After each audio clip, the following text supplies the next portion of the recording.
Okay, before we get started. Good afternoon, everyone. Thank you all for being here inside with us in this intellectual pursuit while it's beautiful outside. It's beautiful inside too. There's some beautiful people in the room. My name is Marlene Lee. I'm with the Population Reference Bureau. And this has just been a real pleasure for me watching this new generation of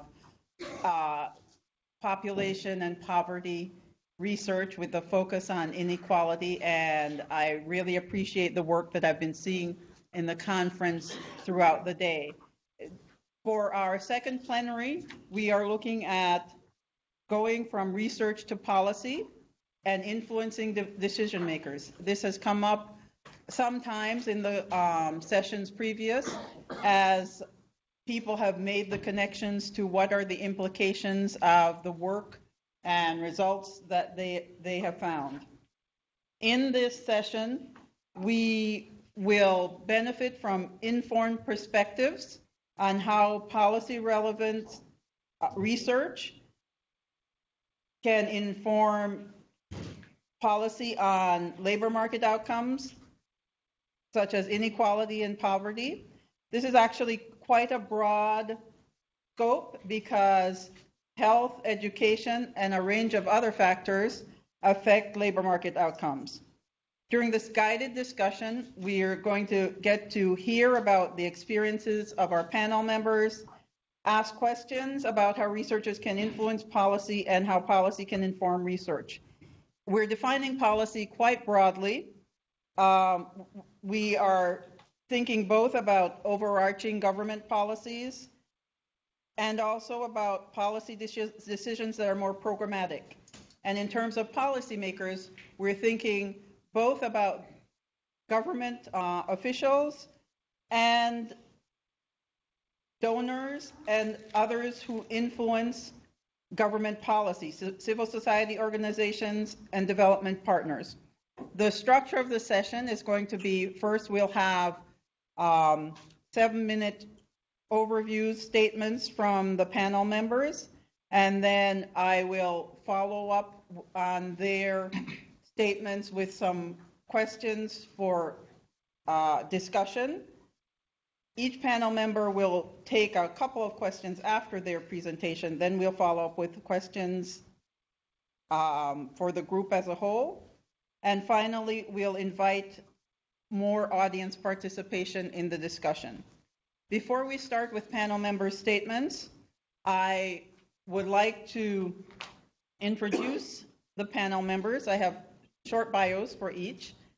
Elia Zulu, who's sitting at this end of the table.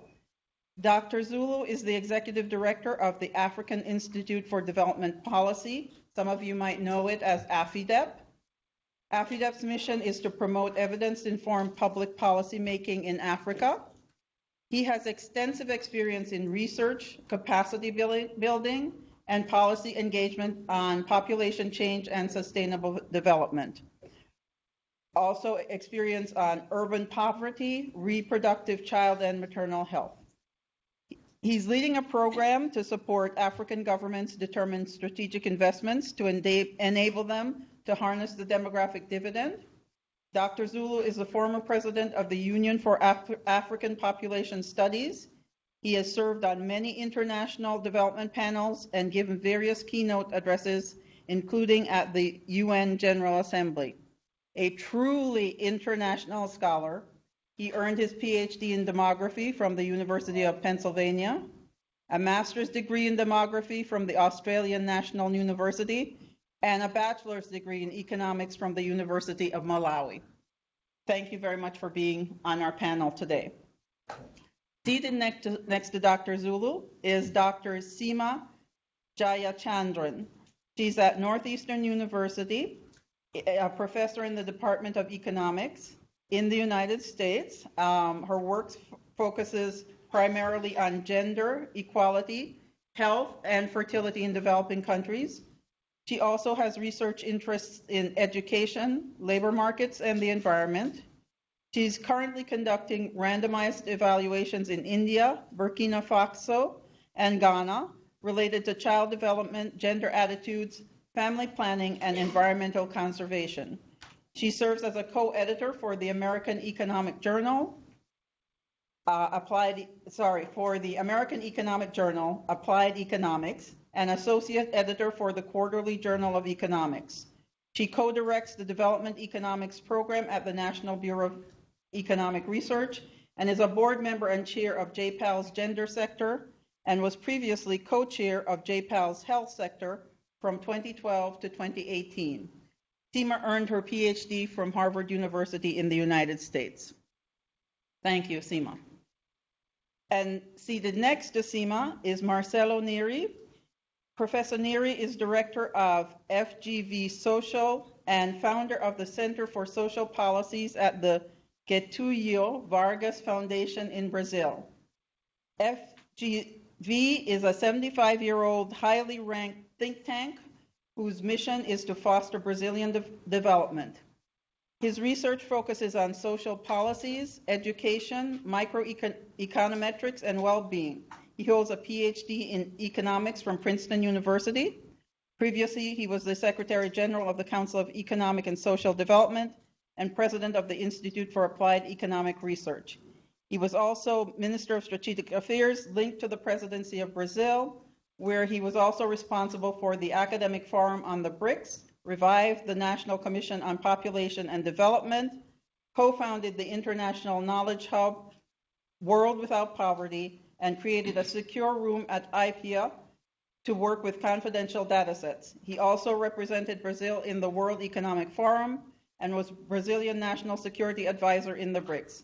He has evaluated policies in more than a dozen countries and also designed and implemented policies at 3 government levels in Brazil. Thank you, Marcelo, for being here with us. And last but not least is Kathleen Beagle from the World Bank. Dr. Kathleen Beagle joined the World Bank Gender Group as a lead economist in 2018. She was previously a World Bank Human Development Program leader for Ghana, Liberia, and Sierra Leone, based in Africa, Ghana. Her research includes the study of poverty, labor, economic shocks, and methodological studies on household survey data collection in developing countries. She has expertise in the design and implementation of household surveys and their use for poverty and policy analysis. She recently co-led the World Bank reports Realizing the Full Potential of Safety Nets in Africa and Poverty in a Rising Africa. Previously, she was Deputy Director of the World Bank's World Development Report 2013 on jobs and a member of the Living Standards Measurement Study Team. She received her PhD in economics from Michigan State University, where she took David Lamb's economic demography class and completed a postdoctoral fellowship at RAND. So join me in welcoming our very distinguished panel.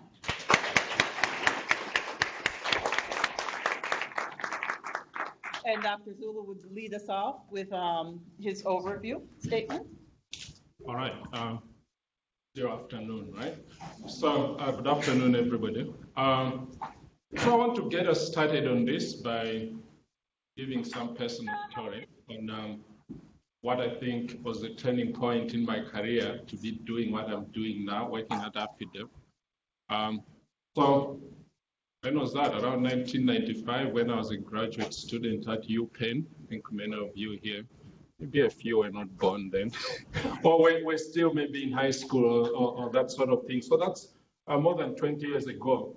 I enrolled in this Communication Fellows training program that PRB runs. So they recruited PhD students across the US to go to Washington, DC, and learn about effective communication of research. And I think for me, if I had not done that training, I don't think I would be doing what I'm doing. I left and I went to join an organization under Population Council, which was then forming the African Population and Health Research Center, where I kind of developed what I consider as a pretty successful research career over a 10-year period. But about 10 years ago, I decided to change and with a couple of colleagues set up AFIDEP. And I think what I saw as a gap then was that there's so much research, so much data being generated, but very little of it is actually ending up on the desks of decision makers. So how do you bridge that gap? Whose responsibility is it to do that? So we thought that as AFIDEP, we focus more on translating evidence and addressing bottlenecks to evidence use. So we are like a bridge between the primary production of evidence and the use of evidence. And I'm saying this because I feel that a lot of us here as researchers, I think the art of actually informing decision-making, engaging in policymakers is something that we need to learn. We are not taught that in graduate school. Maybe here and there, some of us who are taking policy lessons, but it's something that we really need to invest in. So I feel that it's very important as universities, as individuals, that if you really want to go in there, we need to learn because there's some sort of industry that is developing there.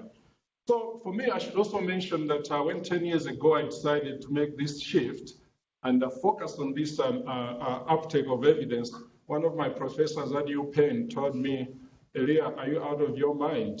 How can you risk taking, leaving your pretty successful research career and you're going to be spending or wasting time with policymakers who are not interested at all in using evidence? So I said, what do you mean? And she was like, you know, our big project that we do in Malawi, there's this big project in Malawi, many of you know, the longitudinal study of families and health. Every year, they said they were putting together all their journal publications, a very productive research program, 25 papers, and put a policy summary and submit it to the Ministry of Health. And they are saying, all these years, this research hasn't been used. And I think to me, working in this field 10 years down the line, I'm very, very happy I made this decision. And I think what she told me and the experience I've had has really highlighted very, very critical things that we all need to understand about policy, promoting uptake of evidence in decision making. One, really we need to know that decision makers are not just sitting there waiting for us to bring our evidence and then they shift whatever they are doing. They have priorities they are working on. We need to understand what those priorities are, and as much as possible, also try to fit into providing evidence that will help address those priorities. So, yeah, evidence can help do agenda setting, make them think differently about what we can do, which is critical. But I think increasingly we have to pay attention to what decision makers actually want to do. I think the other issue we also need to understand is that just because we have the best piece of evidence, doesn't necessarily mean people will just jump at it. Often decision makers don't have the time to read the technical documents, so we have to simplify them. But in many cases, they don't even have the skills or the competencies to interpret and use the evidence. So as researchers, I think we need to pay attention to that. As academic institutions, we need to pay attention to how we can understand these bottlenecks that they face. And in many cases, also policymakers, apart from wanting the evidence to respond to their needs, they also want to make sure that the evidence they participate in co-creating the evidence that is there. So I think the big gist of all this is really that we need to pay attention to the needs, to the knowledge needs of the decision makers. And I can give you a good example of work that we've been doing on the demographic dividend at AFIDEP over the last 5 years with many of you here. We got the African Union to a very, very conservative body to put the demographic dividend, really looking at addressing Africa's population challenges as the key development agenda in 2017. But as we engaged, since then at AFIDEP, we've supported 15 governments to develop their demographic dividend scenarios and so on. But the big question that decision makers have been asking us is that we get it. What we really need now is for you to give us the evidence that will show what are the game-changer interventions, the policy prioritization analysis that will help them understand what should we do and how should we do it. And we realized at that point that we don't have answers to that. So what do? You have to formulate partnerships with other people who can generate that type of evidence or provide the technical assistance. So the policy making cycle, agenda setting, resource allocation, determination of interventions, and implementation, they need different forms of evidence. And we need to understand where we want to play our role as decision makers. And maybe one quick point I need to give as an example as well is that as decision makers often, we can't always control the policy process because decision makers are making the decisions. Sometimes presidents, like you see when President Kibaki became president in 2013 in Kenya, he came up and said, from tomorrow, primary school is going to be free in Kenya. When President Kenyatta became president, he said, maternity care will be free from tomorrow. So a lot of people were like, it's not just making maternity care free. We need to improve other things. We need a comprehensive piece of interventions and so on. But often we have to respond to the needs because decision makers, once they make a decision, we need to adjust quickly and say, how do we actually help them achieve what they want to achieve? So your agenda should shift to saying, if they are putting 5 billion shillings over this investment, how do we help them now make sure that this is used effectively? So we have to be responsive to the needs of the decision makers. We can't always control the research agenda, but more critically, we need to pay attention to making sure that we contribute to helping the government spaces become more effective in using evidence. And I think that you can't do by just going with your piece of evidence. We need to bring a lot of people together, MPs and so on. I think I have a yellow card now, maybe it's red. I'll stop there. But we really need to pay attention to addressing these bottlenecks because if we don't, we can generate all the evidence we need and find out that later it's just ending up on the shelves and in the journal publications. Thank you very much. I take one or two questions for Dr. Zulu from the audience, if we have any questions at this point. Oh, okay, we can go on and take questions later. Seema Jayachandran. Great.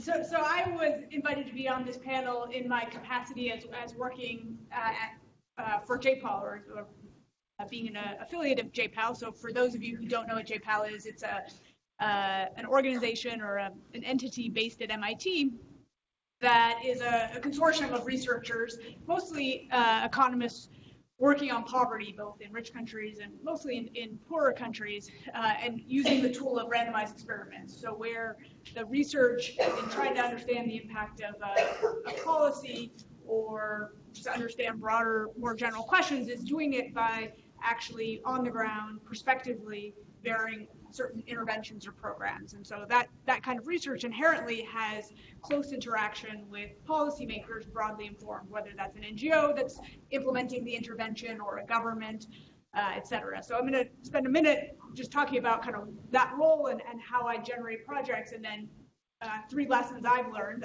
and be interesting to see how general people think they are. So, I think the way it often works is that it starts with a conversation with somebody that is interested in doing some research, or where I have an interest in what they're doing and think, oh, that might be there might be a good research collaboration.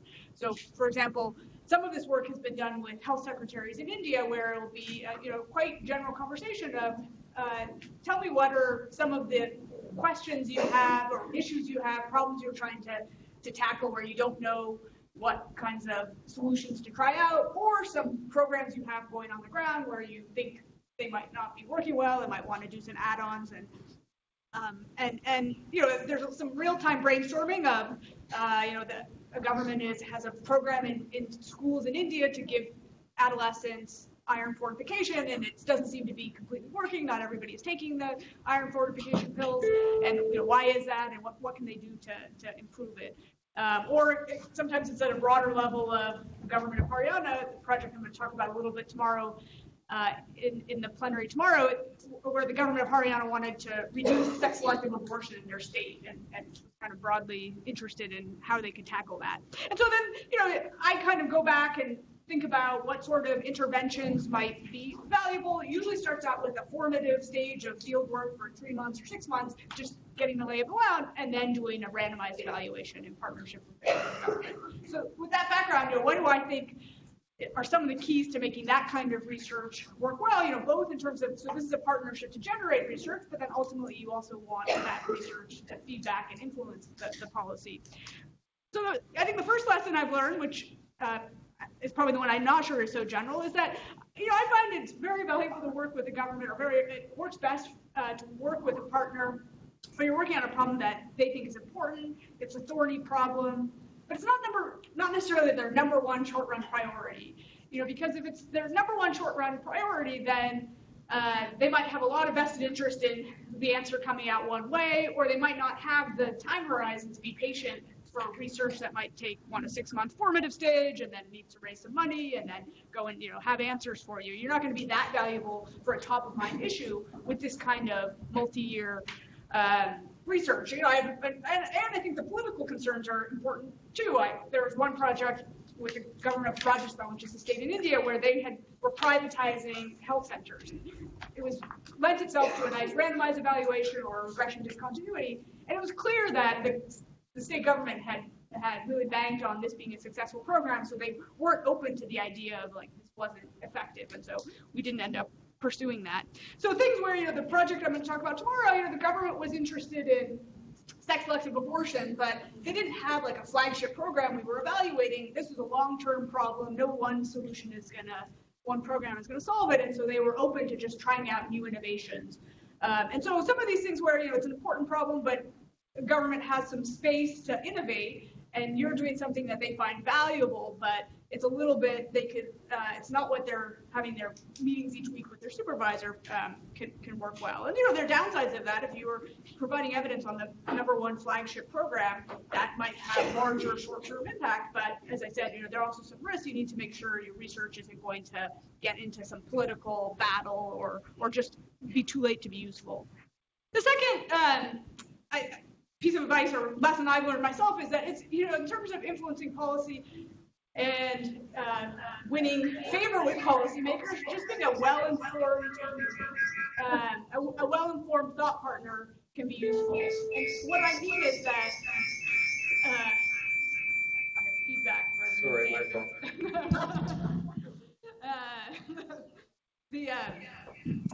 So often a mistake I think I made early on, which is to come in and say, okay, here's an idea, or here's our study, here's some evidence. Do you want to scale this up or something like that?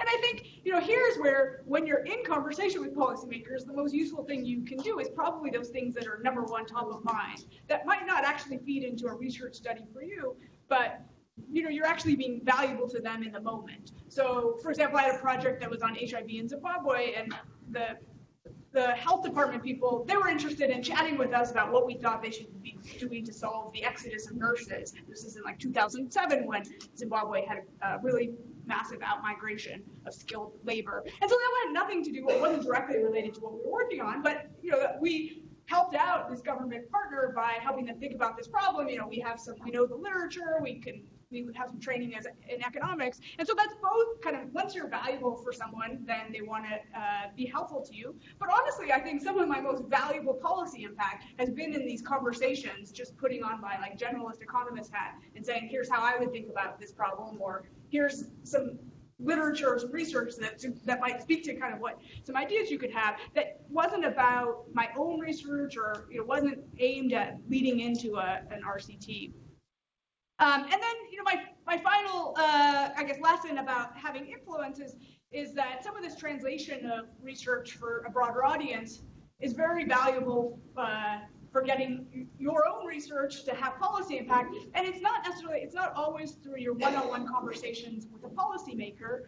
By writing policy briefs, by translating your research for a general audience, by tweeting about it, by writing blog posts, you're influencing the influencers. I think, other researchers in India know about some of my projects, and when they're talking to policymakers, they will talk about that research. So I guess another way of saying this is that you probably are not the direct messenger of most of the policy influence of your research.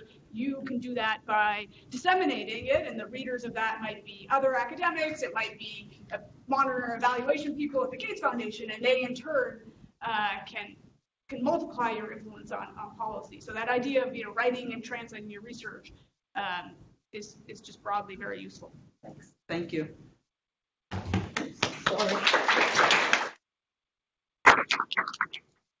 I actually have one question of my own for both Elia and Seema.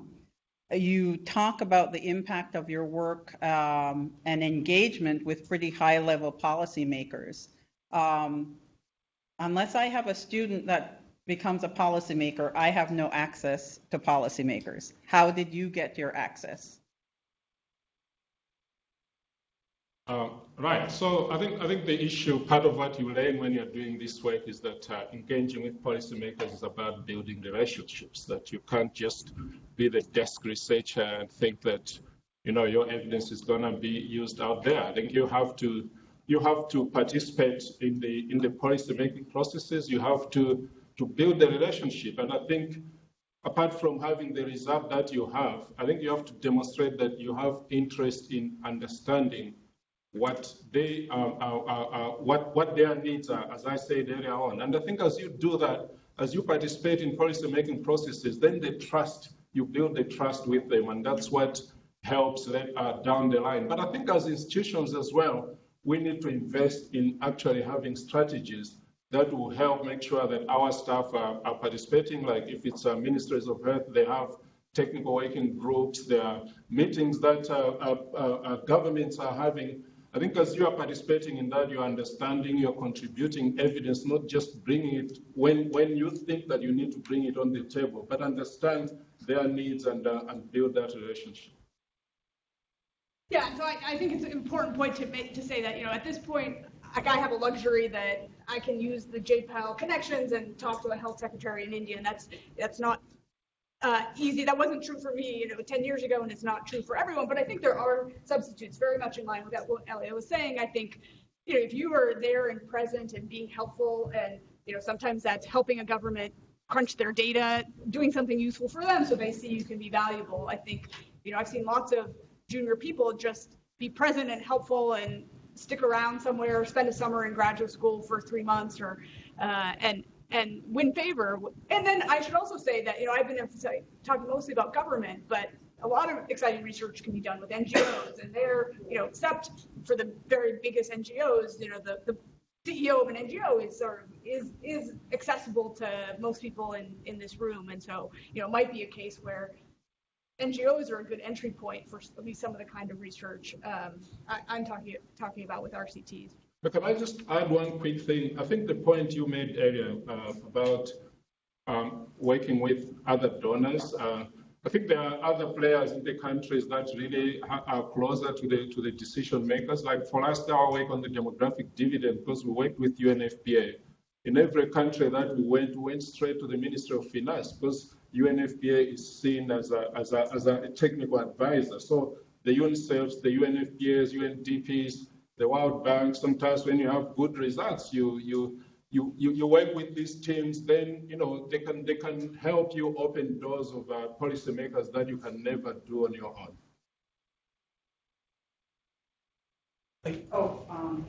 I can speak loud if you want me to. So I second what Seema was saying of using blogs or even Twitter threads to expand our work. I think that certainly help us spread the word, but it's also our research is full of nuance, right? There is a lot of detail. I mean, the 15 minutes when we present here, we don't have enough time, and this is not a complaint or anything like that. But so reading a blog post will take us 5 minutes, right? And our research is full of details and context and in heterogeneous effects, and when would it work and when would it not work. So the only thing I wanted to say is I think that opens the door for the communication, but the actual research is much more. Otherwise, all the papers will be, 2 pages long, and even the AER insight is not that short. So I think the nuance is important, and I second what you said. I think it's important to disseminate our work, but that's just at the opening, right? Then the longer conversation will need to take a couple of hours in order to communicate all the details.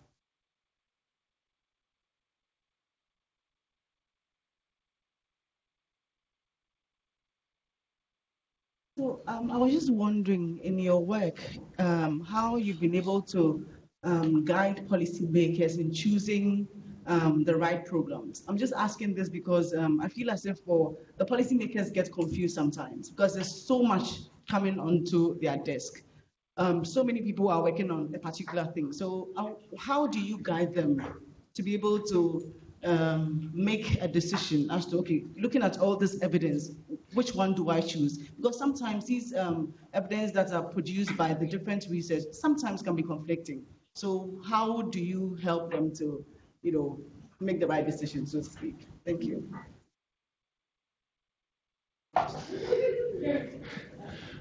I really like the comment of Shima, and I want to, you say we have to be careful not to research on something that is priority number 1 for the government, but also study something that the government is interested in.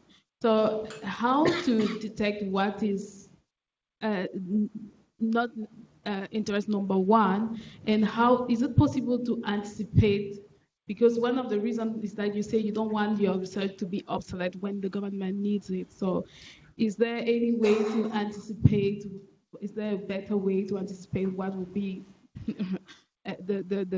and have you ever been caught in the political battle, and how do you maintain your research neutrality in that context?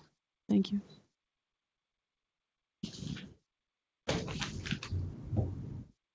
Thank you very much for your submissions. I had just a simple question. Do you think policy should be based on a single research work or on a body of research? Well, because oftentimes you apply, for a grant, and then you are told to engage the policymakers, and then you are expected to show the impact of that engagement.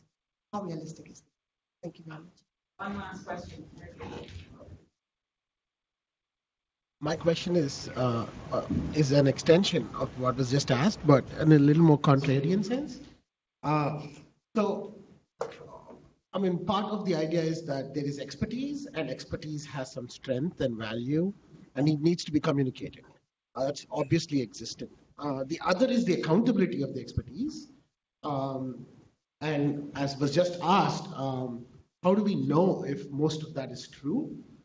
Or what we study in a controlled environment would roll out to be something true as well. While they could fall on either side of the spectrum. Right now, I am an academic by training as well, but right now I work in a sciences institute, and a lot of policymakers and researchers come and give talks on how the Green Revolution has ruined lives. And it just makes me wonder, but they were so sure 40 years ago that what they knew was right. 90% of them are still sure. But how do we know that some of these expertise that has so much strength would hold weight over time? Thank you.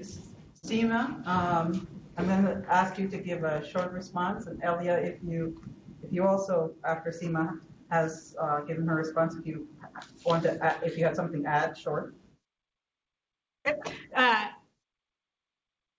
So just onto the question that was directly for me, I first should say that if somebody can do research that gives evidence quickly for the top of mind question, or the highest priority, I didn't mean to say that isn't desirable. I'm just saying I haven't been successful at it. And I think most policymakers, you could tell them, like, what's the problem that you think is going to be at the top of your list in 2 years or 3 years, or what are you worried is going to explode and become a big problem, and so, or what is sort of the brewing disaster for you. And so, for example, sex selection in India is one of those. Is that they're not fighting that fire on a daily basis, but they can recognize these problems that are maybe like medium run problems.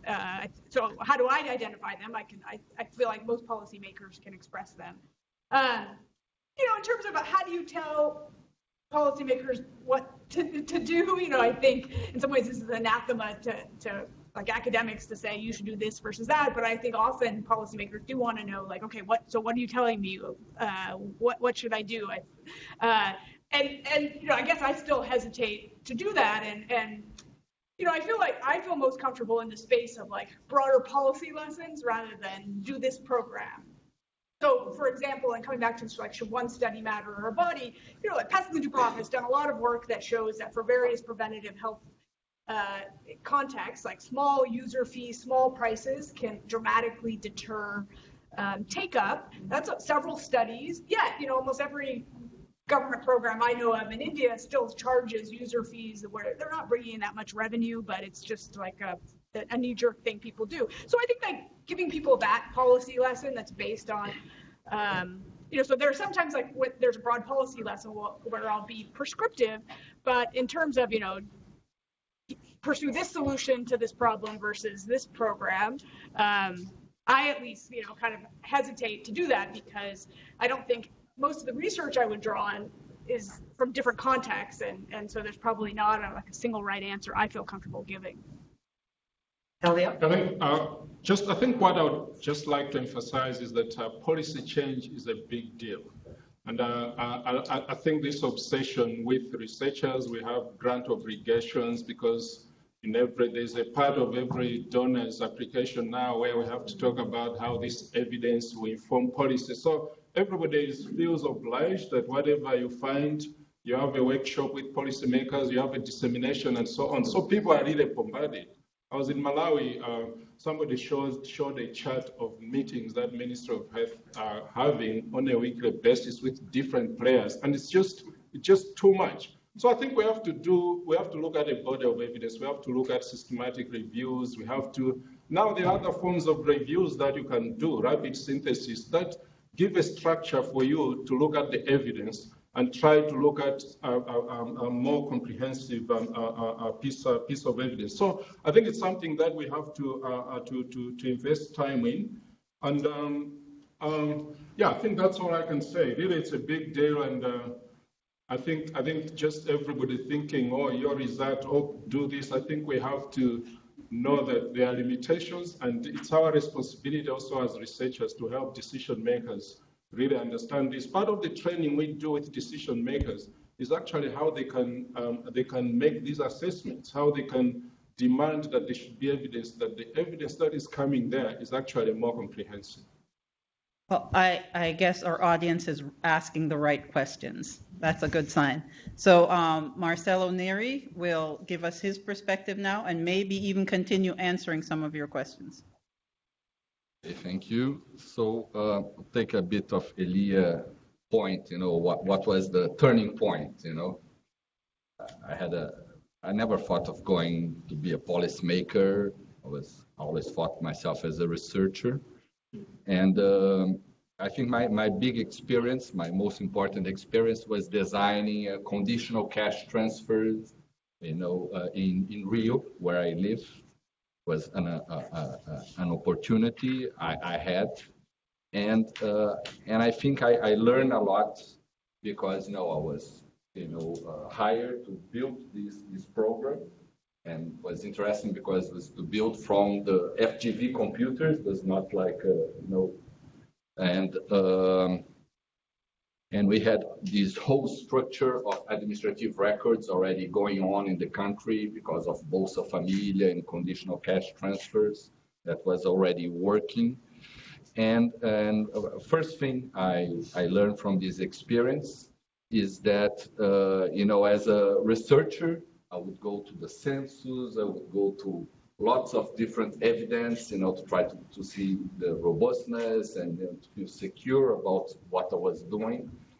But the main thing was to work with the administrative data. That's where you have the address, you have where the match will be decided there. And so for my surprise, this is a demand-driven. I think is also a point of Elia. Look at demand. I think both as researchers and policymakers, we are very supply-driven. We think we have a good idea, and we try to implement that.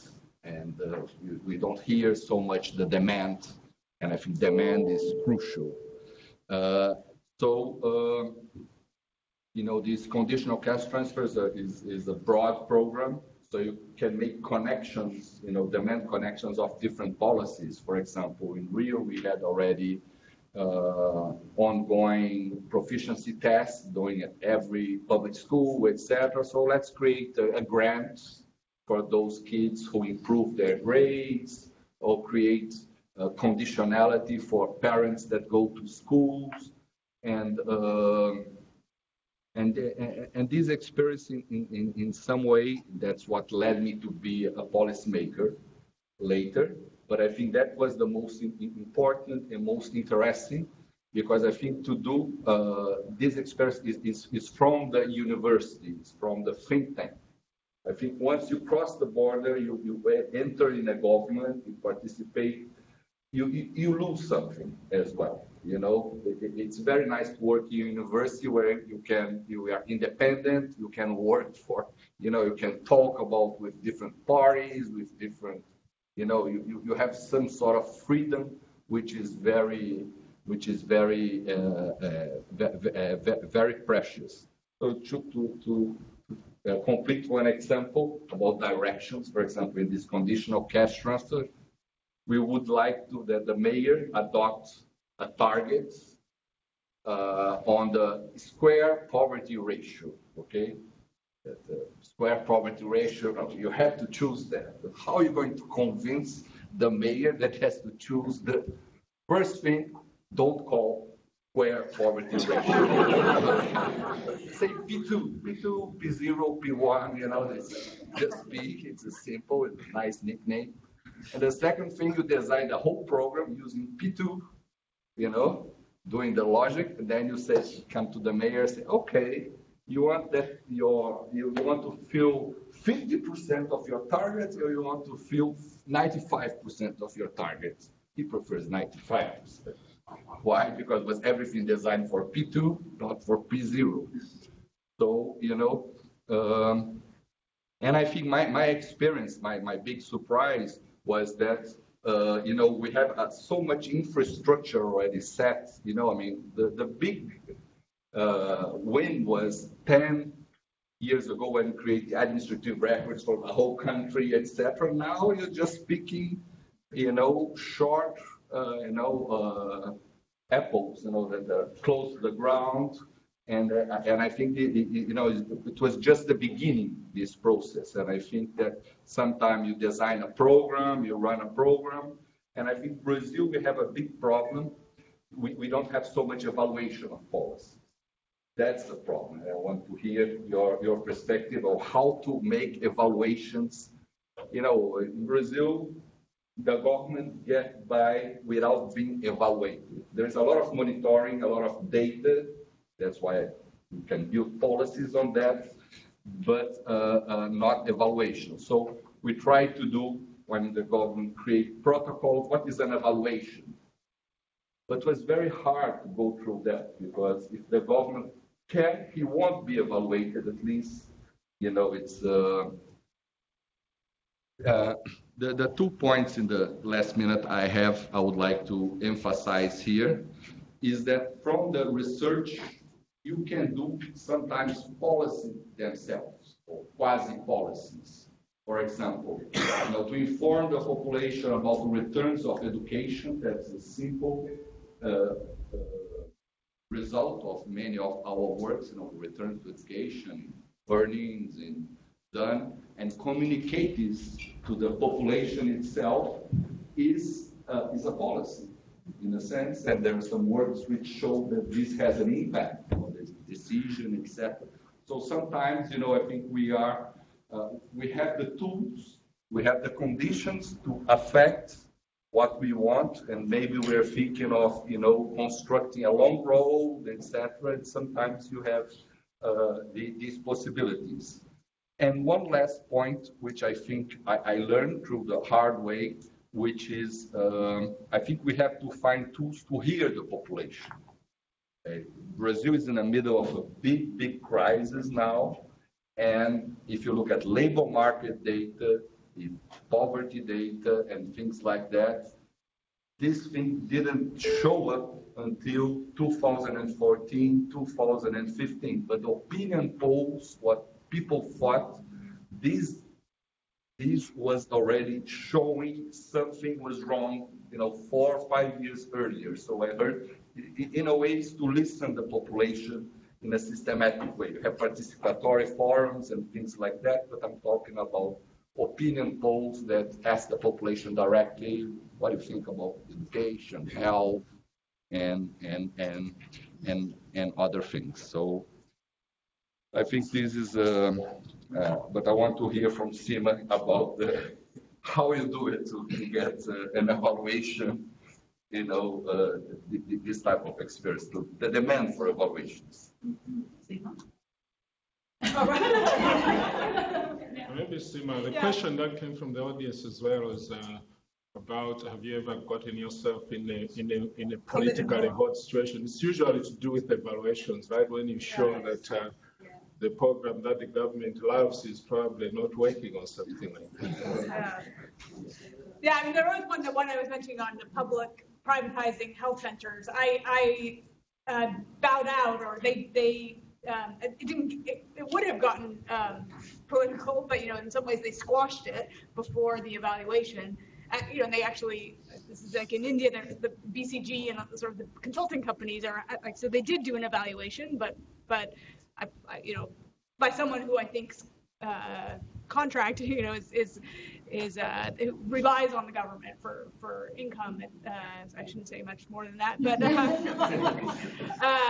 so I haven't had something where the results were. I've had some where NGOs didn't like the results, but not something where the government, and building demand for evaluation within the government. The government doesn't want to be told, they want the successes, but not the failures. I guess, I think there are often cases, at least as a starting point, where there's genuine disagreement within a government of how to solve a problem, or like, is this policy doing? And so those are good ways to start, where there's not like one right answer and one wrong answer. It's just disagreement among people, or the big decision maker is actually unsure.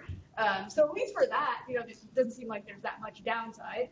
And I guess I don't know if that will build up a taste for evaluation, but that seems like the easiest place to start, because, obviously, I guess the other thing, that there are some success stories of governments getting glory because other people copied their programs, where, like, I have a project in Uganda where the Ugandan government is, like, excited that other people see their project as a pillar. And so, if you're really ambitious, you want to be like Progressa, you want to be the program that was evaluated and therefore influence other countries around the world to adopt similar ones.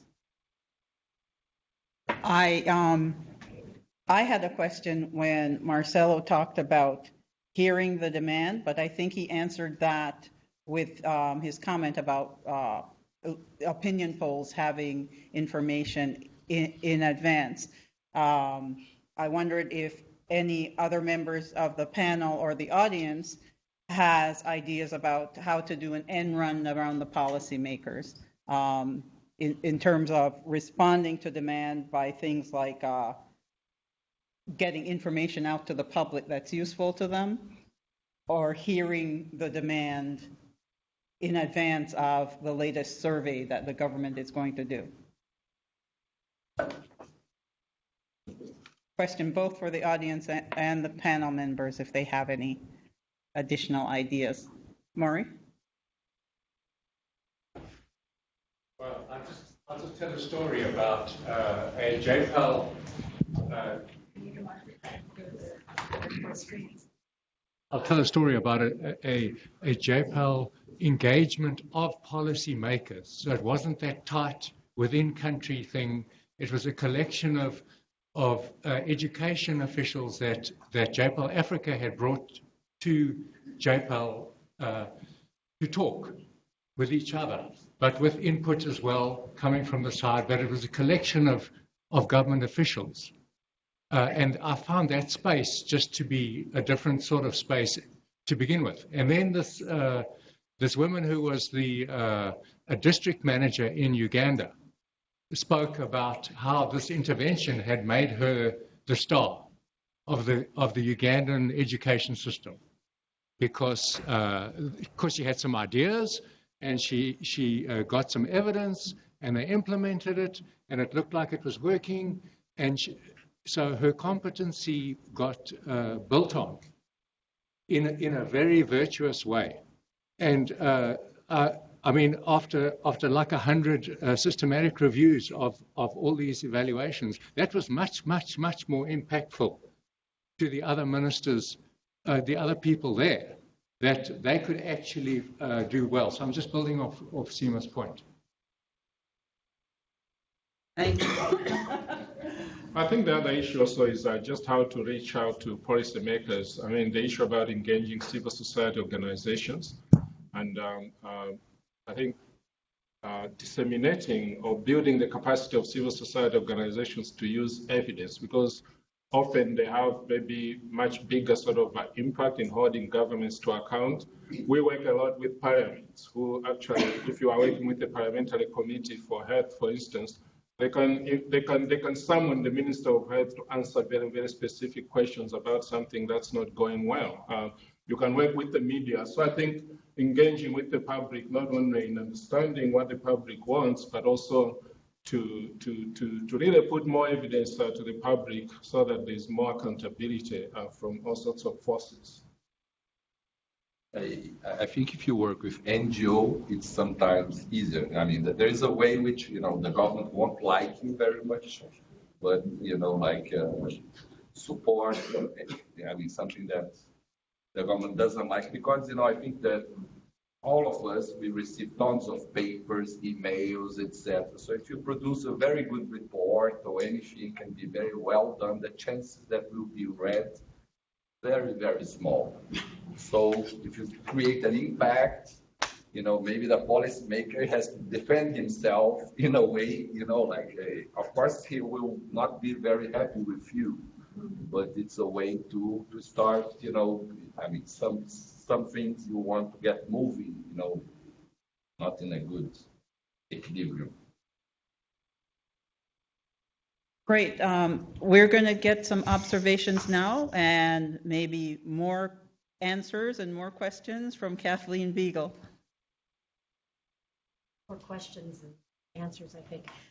Well, thanks for inviting me to be on this session. I'd like to give you a smidge of background about myself.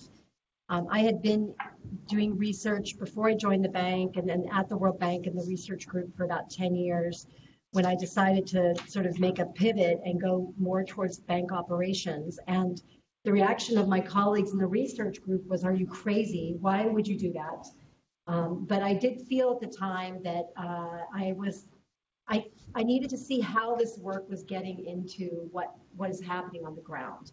And it's been a real eye-opener for me, because I think if you had asked me before I moved towards operations, and now I'm kind of in between the two in my current job, I did not recognize how much research influences what the World Bank does with our client countries.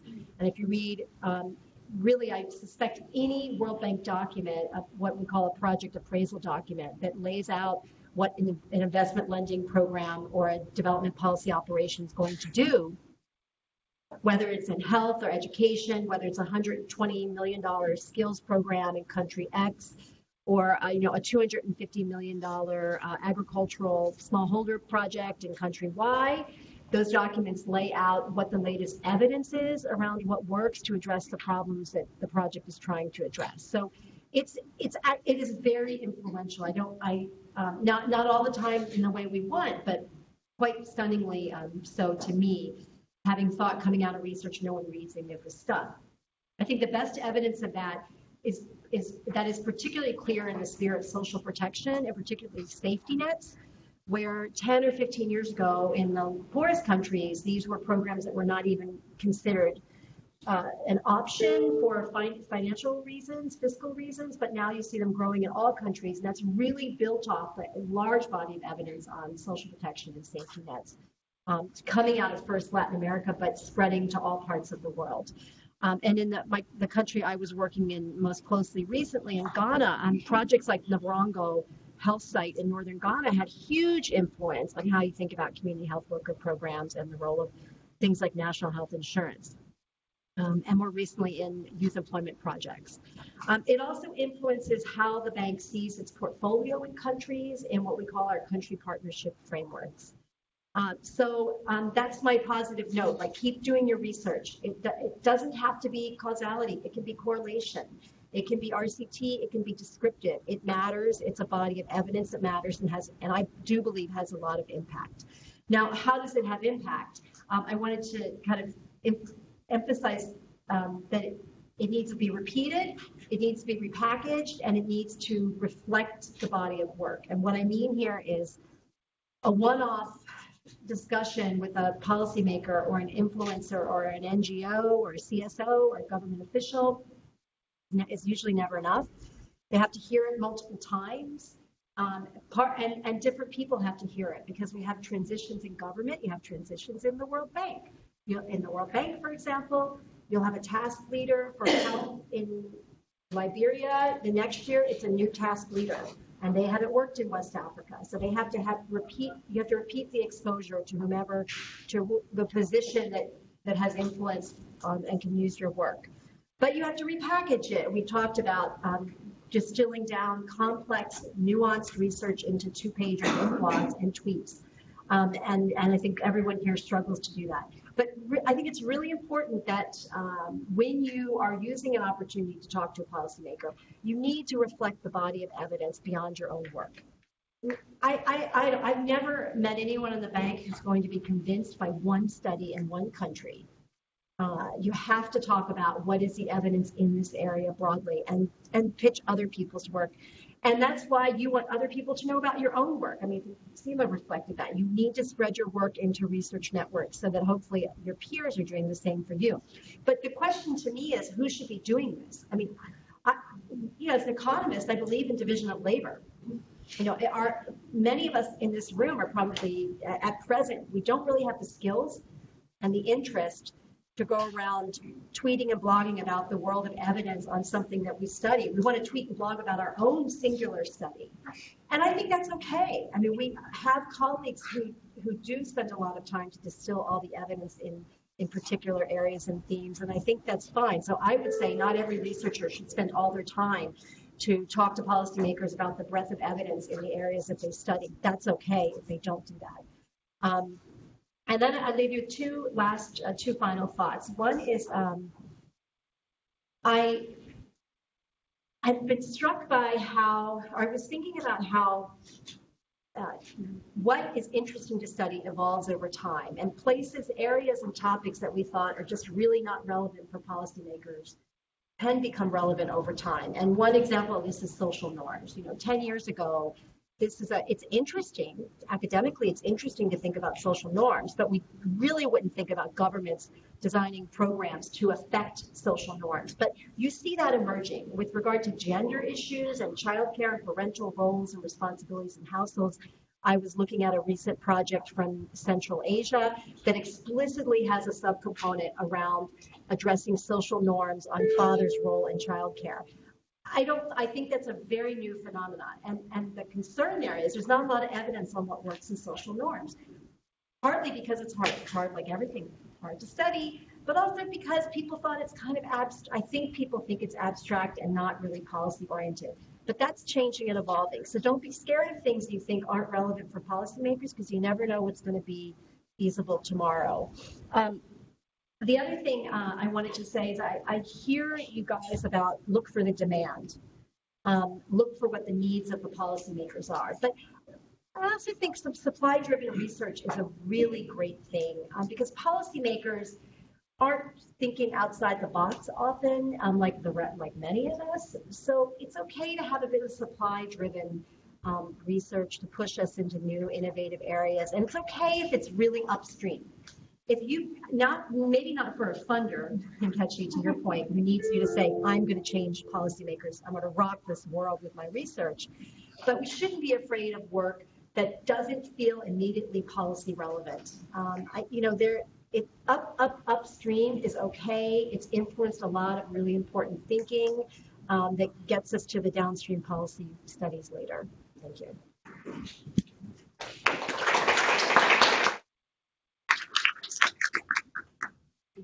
We seem to have a lot of questions, or a few questions in the back, so I'm going to borrow microphones. No, we'll leave the men speechless.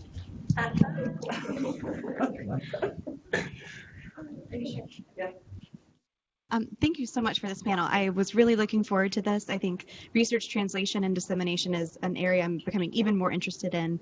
Just to give some context, so my name is Liz. I'm a postdoctoral fellow at Emory University in Georgia, here in the United States. And I'm working at a reproductive health research center that I think has a pretty unique structure that I think I just wanted to share with the group and to share some of our experiences in working with policymakers there in Georgia.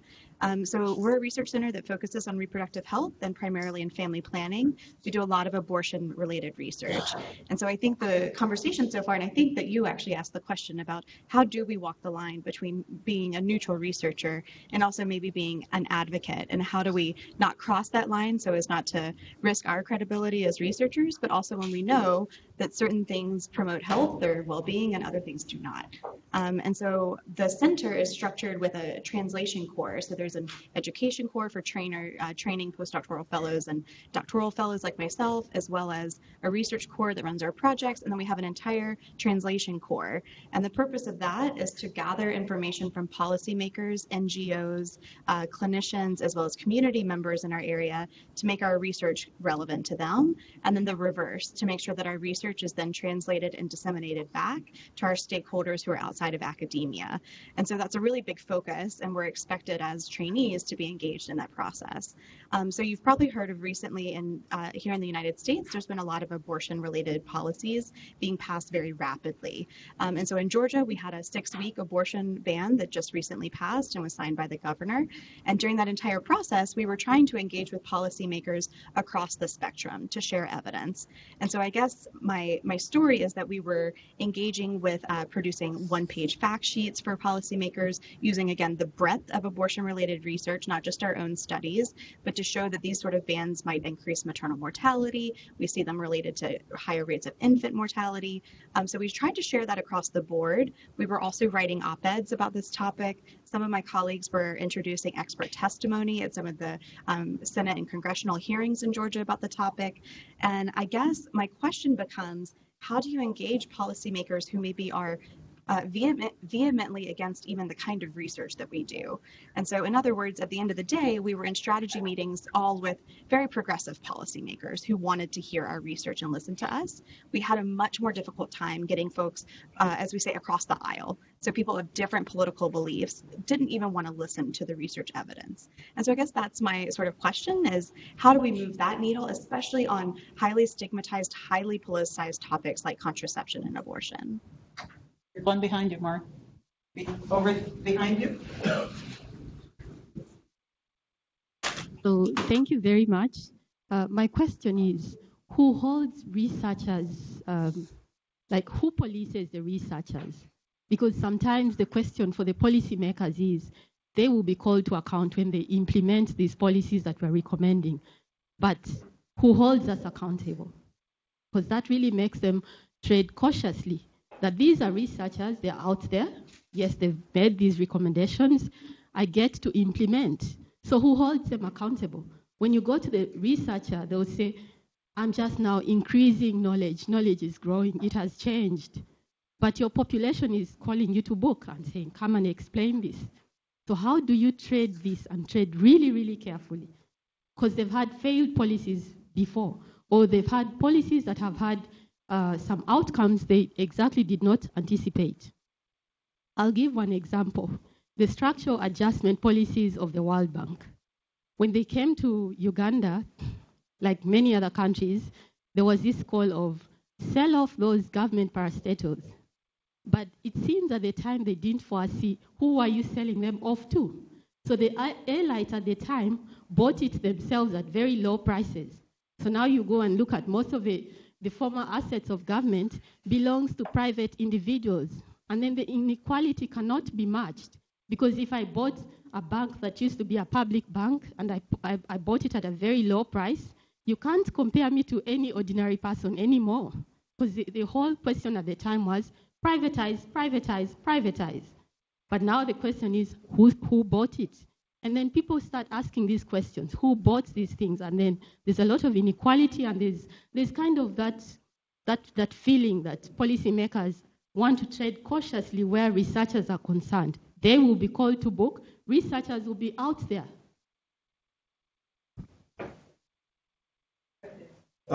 I just want to push Marcelo a bit. Most of us have never been and never will be cabinet ministers, and any interaction that you've ever had was the kind of interaction that people have been talking about. Just, what was it like on the inside?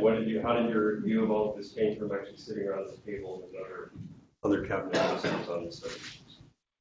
We'll take some answers and then take another set of questions. You have a question or an answer? I don't have an answer.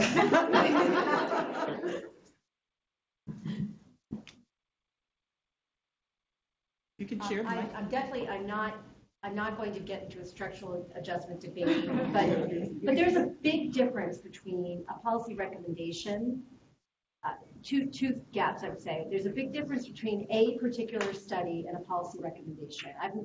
I, in my very limited experience, I've never seen a policy recommendation or a policy design that explicitly followed one research study. So there's no one researcher that can be attributed to a policy recommendation or design. And then there's a huge gap between the policy design and the implementation. So just to illustrate, was the problem the recommendation to sell off very inefficient and corrupt parastatals? Or was that a bad recommendation? Or was the problem with implementation when it's corrupt and government officials sell to relatives at below market prices? So it's very hard to tease that out. Which is all just a reminder to us that our research is meant to inform policy broadly, and to go to the point earlier about our research papers are 50 pages and have so many nuances. Policymakers have no time for those nuances. They don't, they're not going to get into they need a blunt kind of broad recommendation, and that's why it should probably never be based on one singular study, right? But a body of. But to go to the heart of your question, I don't know how to hold researchers accountable that way. We'll just go down to Marcelo, so you can share your microphone. I think it's a hard question, to answer. In my case, the invitation was to go back to IPEA, which I previously worked there, so it makes sense. And then they said, you should explain what that is. IPEA is a government think tank. 300 researchers there, a big think tank. I used to work there in the 90s, went to FGV. So if I don't go to IPEA, what I'm doing, I have to go there, to accept the invitation, but I never thought of being a policymaker, though I work with social policies all my life, but I didn't have these. My father always advised against that. Don't do that, okay? And then I received an invitation to become the interim minister of strategic affairs, together with IPEA, and also had the Council of Social Development there. So I had 3 jobs at the same time, in a started to be very tense. And what I learned from this process, I was always a very easygoing person, me for a while. Is that you have to have the ability of getting addict to problems. That's the main attribute a policymaker has. You have to like the problems. If you don't like the problem, it doesn't come a bomb in your desk every night, explodes, you are not alive. Okay, so it's. But as I said, I think that. You are happy without being a policymaker, and you don't know that. You know, you get addicted. I took about for me like 3 years to get to normal, back to normal. You know, I'm not very normal yet. So I think it's because I think really people get addicted to pressure. Don't understand it. We had the former president Dilma. I look at her and say, come on, she's an old lady.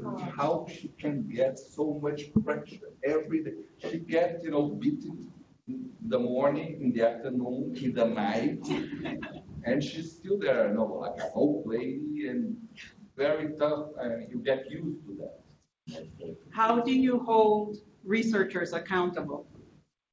I think that the researchers are more, I think there is an accountability process through, you know, the publication process, and I think there is it's a way, there is a body of, you know, I mean, institutional,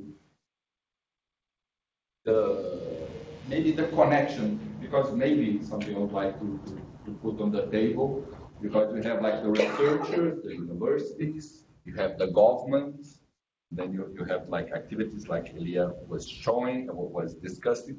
And how about think tanks? What are the role of think tanks, which are not exactly like universities and more like specialized in this connection, but maybe so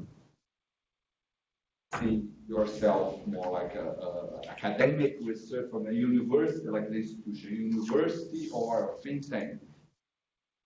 FGV, where I work, started to look more into a think tank perspective, and I think it makes sense. I mean, it has good parts and bad parts to it.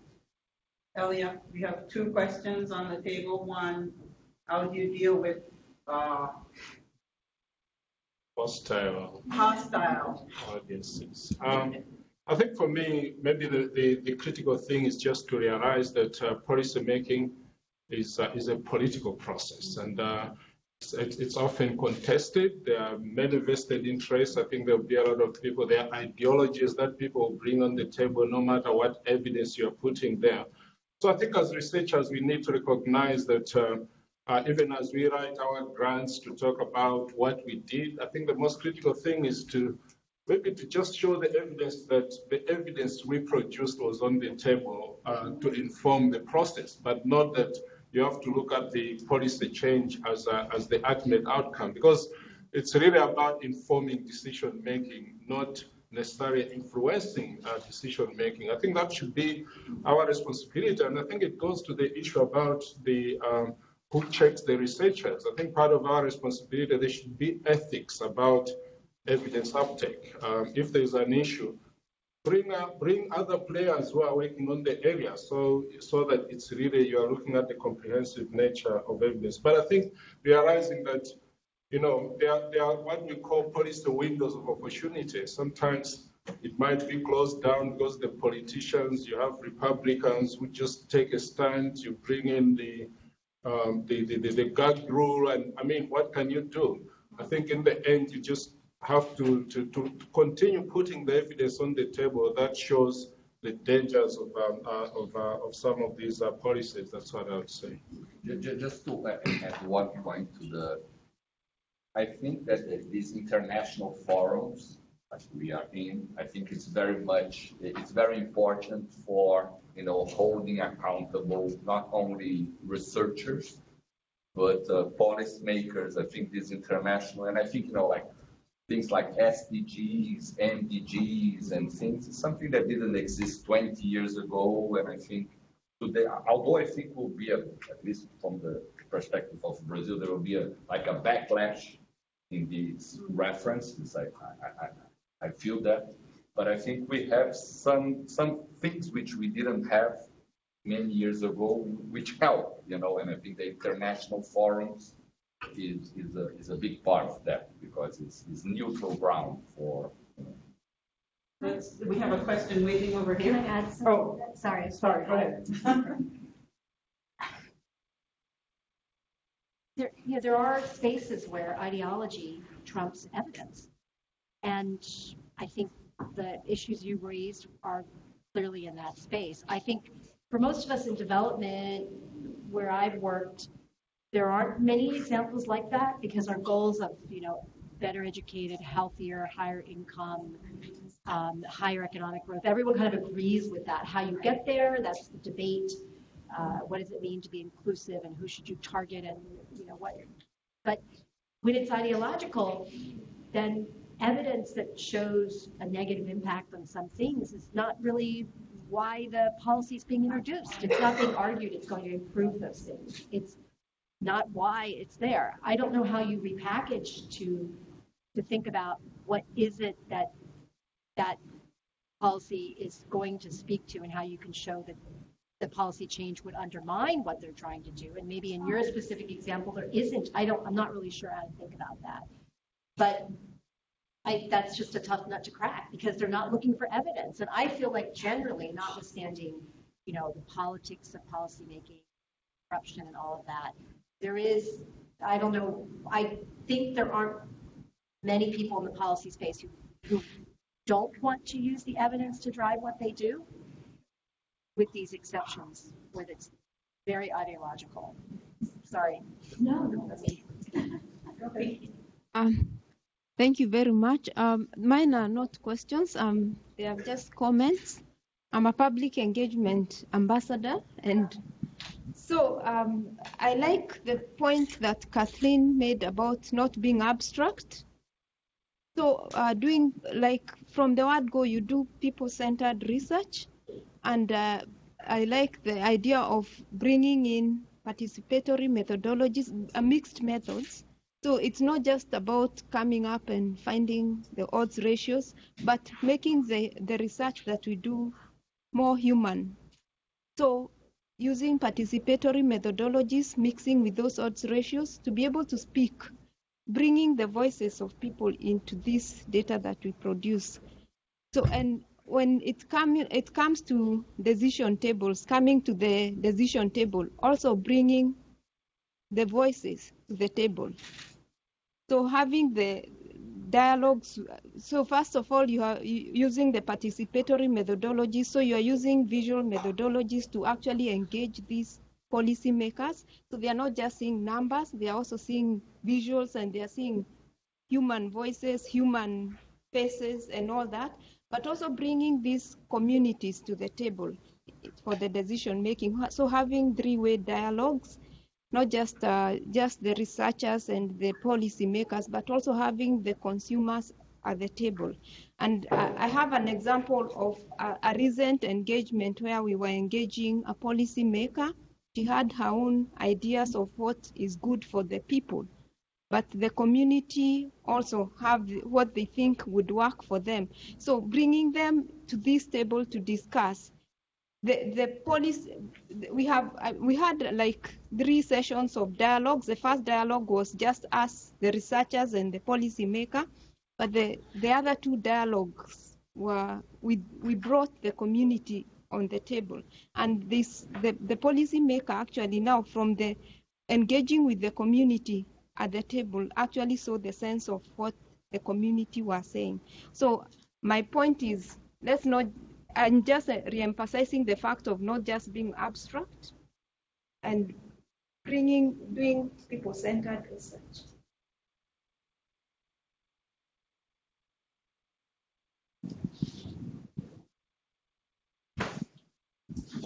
Thanks. I absolutely love the points you've just made. I couldn't agree more. I think stories are really powerful in addition to numbers. My point was about research funding structures and how those really influence how we interact with policymakers. So in the UK, where I'm doing my PhD, we have this research excellence framework where essentially academics and universities are graded based on being able to demonstrate evidence that they have had a research impact with their policy, either on government policies or industry or something broader. This stresses everyone out, as you can imagine, because it's fairly new, and sort of academics are getting pretty worried about it because quite a large portion of their funding, or of their public government funding, depends on it. so I just want to contrast that with the sort of soft money model, perhaps that's more prevalent in the US, where, that's like really demand-led. For example, in global health, to what extent can we produce research that's, for example, critical of the Gates Foundation's agenda and core beliefs and ways of working. And so, yeah, I just wanted to sort of make those points and see what the panel thinks about them, and, just thinking a bit more institutionally, so as opposed to like what we're doing as individuals. Thanks. David? Yeah, I just wanted to make a point. I think, there's an issue about, we want to translate our policy, but I think that, some of our work shouldn't be translated to policy. Not all of it is really stuff you want to translate, and that's partly a quality issue, and we want high quality work translated. But I think there's also an issue in academia. We've got this concept of significance, which is a statistical concept, and it's not importance. And I think working on really important questions leads to policy, I think. And I think there's this emphasis on significance rather than importance. And what is the size of the coefficient? What really matters? I think is that helps. If you're doing something that really doesn't matter, but you can show it's significant, but it's got very small effect sizes, I think policymakers are not very interested. If you have huge effects, it's interesting. And actually, in my own work, has been guided often. The thing I'm interested in and I'm researching has small effects, but my covariates are enormous. The covariates are enormous. And actually, I've often changed my research agenda and said, well, actually, if that covariate is really important and that's causal, which you're not clear about because it's a covariate, but if that's really causal, that would be incredibly important.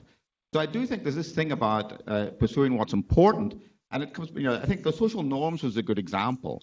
There are things that are, I think, really important but are hard to measure and hard to work on, and so they tend to get under investigated. And I think we should be more open to doing different types and different quality of work. If something is really important, academics should be focusing on it. And the fact that it's difficult to work on and publish on is a problem. I have a couple of comments over here. You're okay? No. Yeah, it's okay. Okay. Then. Thanks.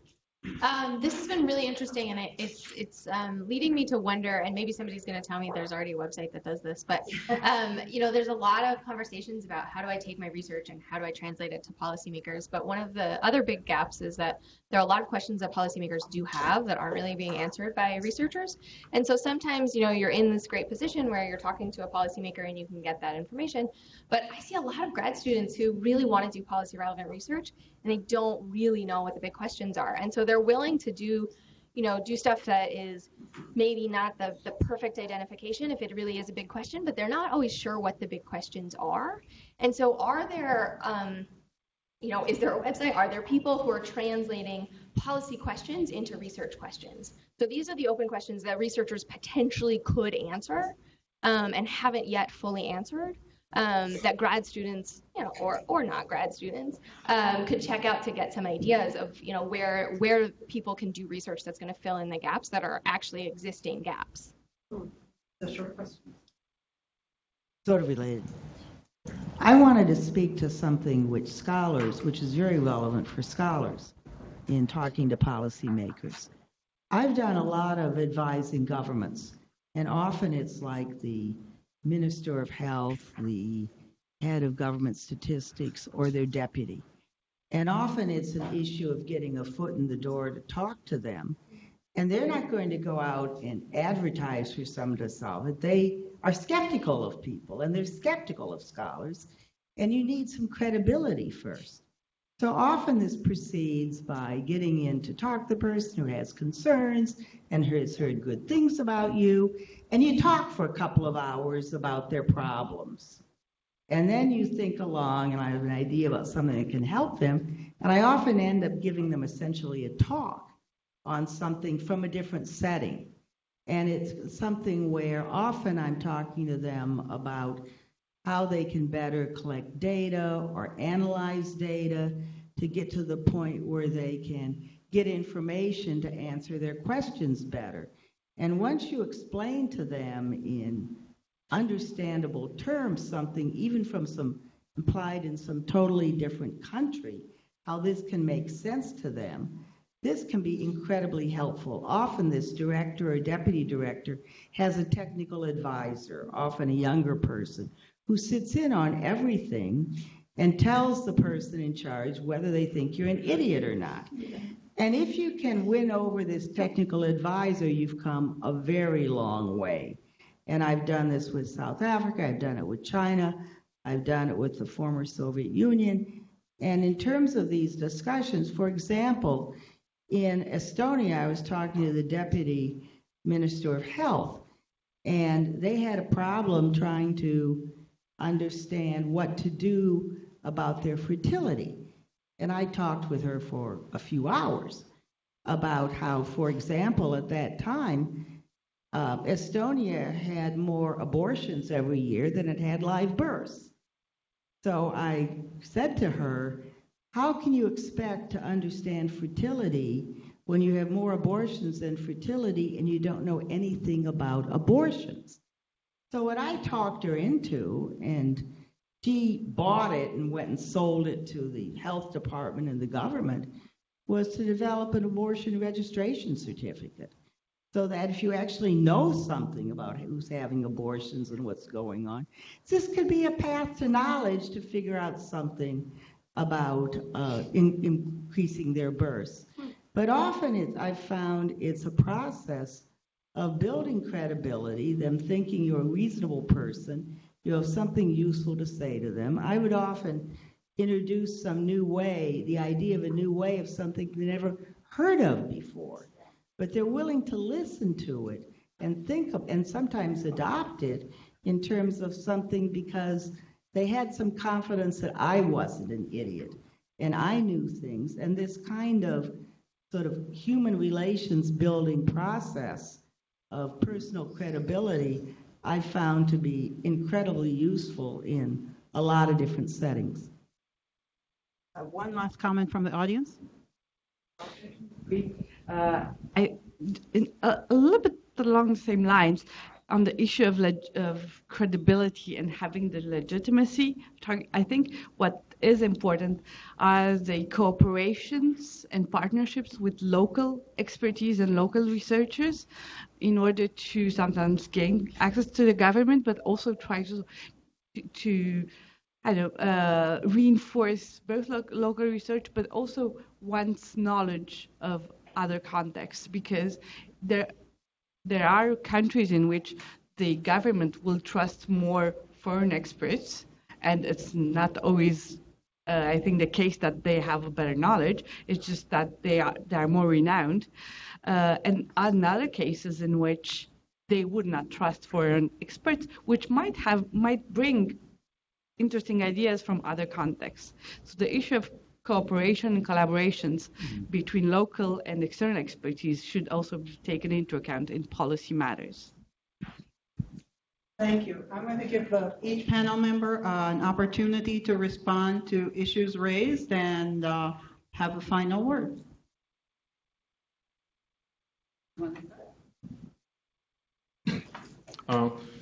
So I think this has really been a very, very insightful discussion, just hearing the questions as well as the insights from the panelists and the participants as well.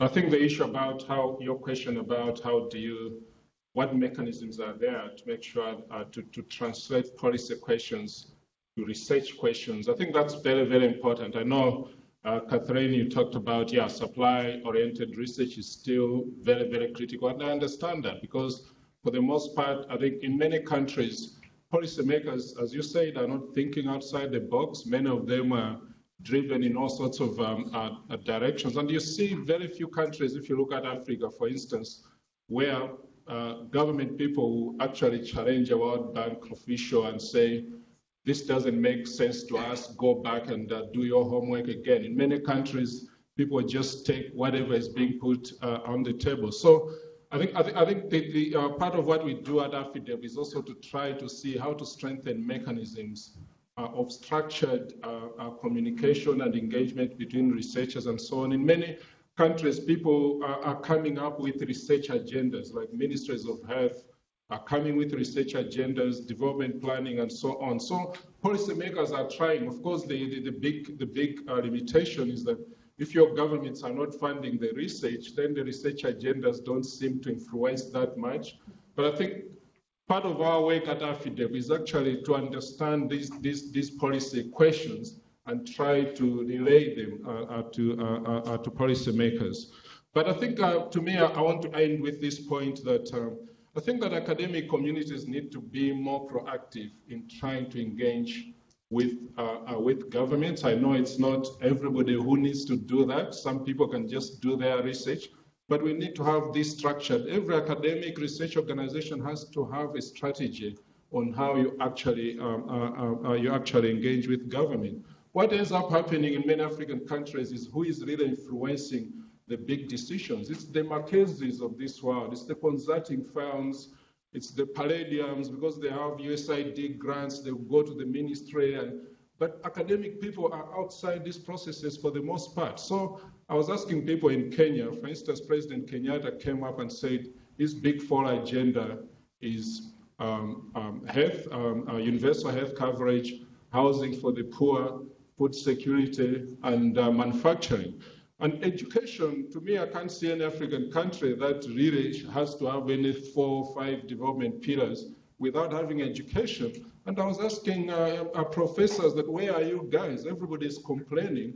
But who went to State House and made Kenyatta have this? It was probably Mackenzie and so on. So I think for me, we need to take the think tank role more proactively, and for academic institutions that we work in to really be advising governments. But the time to do that is now. There's call for greater accountability in government, the SDG framework. I think the many government people want to make a difference. And I think many of them are people, PSs in many African governments are people who are in universities, professors and so on. So they understand evidence. And I think, to me, the time really to make sure that we take our responsibility, put on the table the comprehensive evidence that will make a difference is really now, and I think we can actually get it done. Oh, you have yours.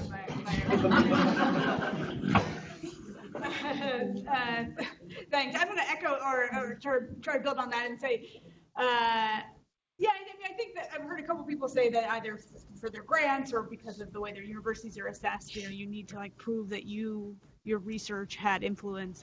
But I do think that when we're in the room with policymakers, we often are there are questions of accountability, but we're often more of an honest broker than other people in the ears of policymakers, the McKinseys, the BCGs. And so, I think as you're there, I guess I try to check my ego or check my personal objectives and social good. Like a lot of what you can do when you're with policymakers is just give them sensible advice, about the whole literature, about what your training is as a social scientist. And so, like, I guess as we think about influencing policy, I do a kind of research where you can say, like, here's my study, why don't you scale up this intervention? But I think, as I said, like, I think that ends up being a small part of the way we can influence policymakers. A lot of it is just by trying to give like honest, fact-based evidence, and part of that is like having a broad knowledge of the literature. So I'm all for kind of more researchers and academics advising policymakers, because I think we are crowding out or at least counterbalancing a lot of other actors who probably have like more of an accountability problem. I think this point on social norms, I think today is important, not to be active, to advance, but also to have a defensive. I think that some social norms are, for the good and for the bad, they are at stake to some extent. So I think it's very important to defend what you really believe in today's world. I think 10 years ago we were moving in one more clear direction. my opinion, we look very little to demand. Like if you ask for, like say, small producers or students that are not in school, you ask them, why you're not in school, high school age, why not school? They say, well, I don't have money, I have to work, so I need a scholarship, or I don't have a room, a school close to my house, I don't have transportation, this is important. But the most important, at least in high school, is lack of interest, lack of intrinsic demand, which makes the problem much worse because you have to supply the demand, but you have to supply that with enough quality. So it's like a more complicated problem. Then it's a demand and a supply problem at the same time. It's not just a demand side. But just would like to what I learned of a very interesting experience, which is what I follow, is the experience of South Africa. I think the way they engage, bring external influences. I've been following that across the years, and I think it's a very good example of influence. Is different from what we have in Brazil. So I think this sort of exchanges, like we are having here, are very, very useful because it gives you new approaches, and so I'd like to point out this neat experience. Well, thanks for the very interesting set of comments and discussion. I just want to hit on a couple of things. Don't have an answer to this issue of how do you show the impact of research when you're getting money from a donor or whomever. And I think it'd be really interesting for someone in this room to start to compile how people in their research proposals do articulate how they're going to track research uptake. Because, I just said, and others said, when you go to policymakers or decision makers of some kind, don't just refer to your own study. That's just too narrow-minded, and yet you're being asked to report back how your own study did a singular thing to change the secondary school policy in Ghana. I mean, it's crazy. So I would be very curious to see what people are doing when they're putting these proposals together, how they're claiming to track research uptake, and if that isn't distilled down to efforts to talk to policymakers as opposed to prove something happened. It's the causality problem again, right?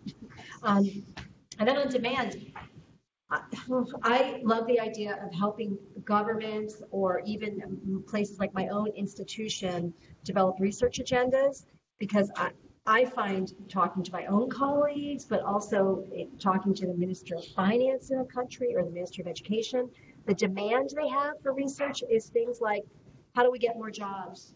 How do I make schools better? How do I make national health insurance scheme work?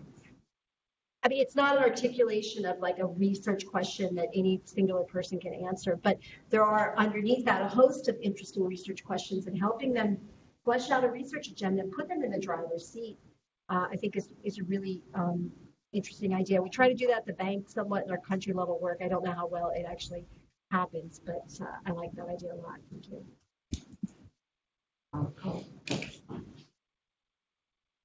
As moderator, I have to stand behind Kathleen to be in the picture. But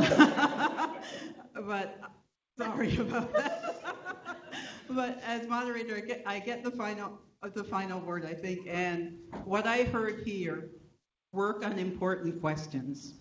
I think that's a very good point. Build your personal credibility and share credible research with your networks. Get involved in technical working groups that governments might have. There are some of us who will interface with government officials and some who won't. And you can turn to experts in engagement. And there are several people who have made the point you cannot forget sort of the higher goal of what you're working for and the people whose lives you're trying to make better.